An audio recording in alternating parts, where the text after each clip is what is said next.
저는 어릴 때부터 교회를 다녔습니다.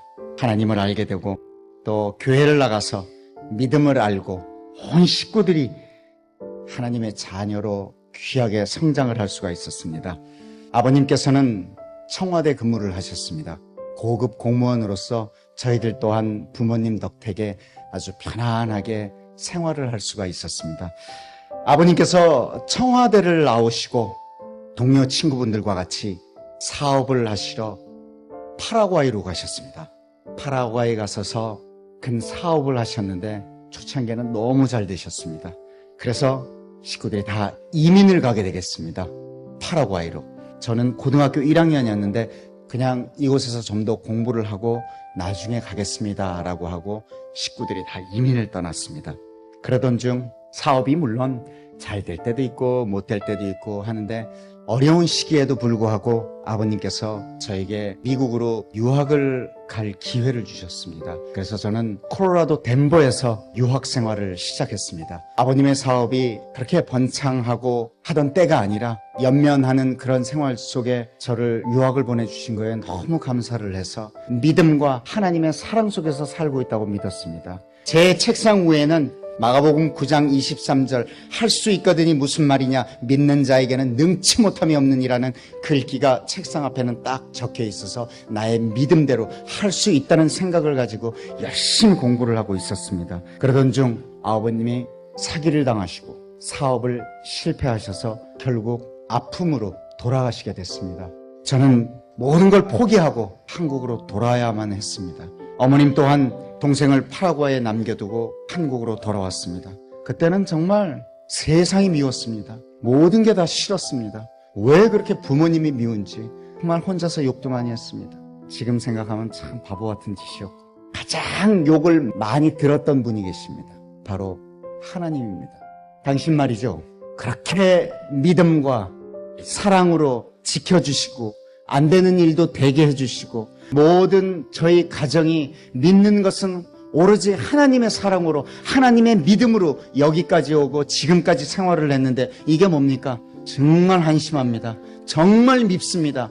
라고 하면서 방탕의 생활을 하기 시작했습니다. 오갈 데도 없고 집도 없고 아무것도 없습니다. 어머님은 친구 집에 하루, 저 친구 집에 하루 전전하기 바쁘셨습니다. 참 미웠습니다. 참 힘들었습니다. 정말 괴로웠습니다. 세상에 86년도 후반에 제가 한국으로 돌아왔는데 먹을 것이 없어서 굶주리고 있었다면 이해가 가십니까? 잘 곳이 없어서 허구한 날 길거리에서 잠을 자다가 하루는 반포 고속터미널 건너편에 벤치들이 이렇게 있는데 그곳에서 잠을 청하고 있는데 어떤 분이 저에게 신문지를 한 장 이렇게 던져주시면서 에이 이거 덮고 자 새벽에 따뜻할 거야 라고 가시더라고요. 이렇게 눈을 떠서 보니까 저보다 훨씬 더 남루하고 훨씬 더 마르고 훨씬 더 없어 보이는 사람이 무슨 마음의 여유를 갖고 내게 새벽에 자면 힘드니까 이거 덮고 자면 따뜻하다는 말을 건네면서 이럴까? 아, 사람이 왜 그럴까? 자기가 덮고 자지 라고 하면서 무의식 중에 기도가 나왔습니다.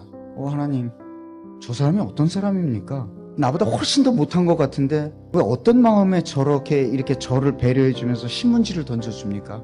혹시나 지금 제 이 모습이 지금은 누구를 뭘 못하지만 혹시 돈을 번다는 기회가 생긴다면 나보다 못한 사람들을 위해 도울 수 있는 기회를 주십시오 라고 기도를 하면서 잠을 잤습니다. 그 다음 날부터 이게 아니다. 어쩌면 하나님이 너 이렇게 살면 안 된다는 그런 무언가를 보여주셨는지도 모른다 라고 생각을 해서 다시 하나님을 찾게 되고 하나님께 기도하며 열심히 일을 하기 시작했습니다. 정말 베라 벨리를 다 했습니다. 그러던 와중에 고등학교 3학년 여학생 하나를 과외를 시켜줄 수 있느냐고 어떤 분의 부탁이 들어왔습니다. 그 아이를 공부를 가르치고 그 아버님과 이 얘기 저 얘기 하고 있다가 저의 사정 얘기를 들으시고 그 아버님이 누구시냐면 KBS 방송국 예능국 국장님이셨습니다. 그분이 저의 사정을 보시고 배우 한번 해보겠냐고 해서 제 대답이 돈 줍니까? 라고 했습니다. 돈뿐입니까? 다 줍니다.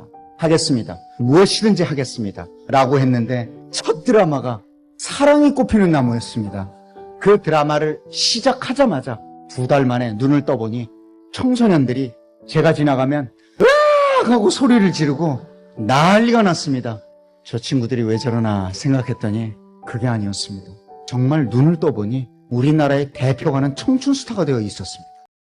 포근하고 따뜻하고 안심되고 너무 물론 하나님이 주셨겠지요. 사랑이 꽃피는 나무를 하면서 젊음의 엔진 MC도 보고 밤을 잊은 그대에게 DJ도 보고 영화도 찍으면서 혼자 정신없이 일만 했습니다. 왜냐하면 돈을 벌기 위해서 말이죠. 어머니와 방 한 칸이라도 마련하기 위해서 말이죠. 외국에서 고생하고 있는 동생의 생활비와 유학비를 보내기 위해서 말이죠. 예전에는 방송 출연하면 요만한 바우처를 줬습니다. 그 바우처를 가지고 방송국에서 돈으로 교환하고 그랬었는데 받으면 빚 갚고 동생한테 돈 보내기 바빴습니다. 그러던 와중에 돈을 조금 모아서 방 한 칸을 마련하게 된 기회가 생겼습니다. 경기도 과천에 있는 주택가 지하의 단칸방이었습니다. 지하에 탁 들어갔는데 온 구석에 비가 새가지고 곰팡이가 다 슬어있고 과연 이런 곳에서 살 수가 있을까라고 생각했는데 어머님하고 저는 감격해서 울었습니다. 기도를 했습니다. 너무 감사해서 저희들한테 이렇게 주시는구나. 너무너무 기도하면서 울었습니다. 하나님이 주신 축복은 이루 말할 수가 없었습니다. 한 번은 청춘 스타이다 보니까 모든 기자들이 포커스가 저한테 맞춰집니다.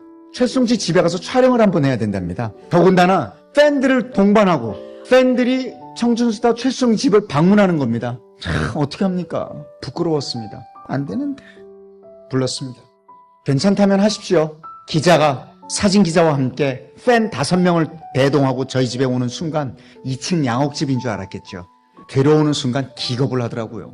비로 새서 곰팡이 나는 쾌쾌 묵은 냄새와 거기서 엄마하고 저하고 둘이 사는 그 모습을 보고 당황하지 않을 사람이 어디 있겠습니까? 사정 얘기를 일일이 다 하고 그랬더니 기자분하고 사진 기자분하고 나가더니 잠시 후에 들어오더니 혹시 팬들한테 받은 선물이나 팬레터가 있다고 박스 안에 뭐 엄청났습니다. 그것들을 팬 5명과 같이 벽마다 붙이고 장식하고 인형의 집이 됐습니다.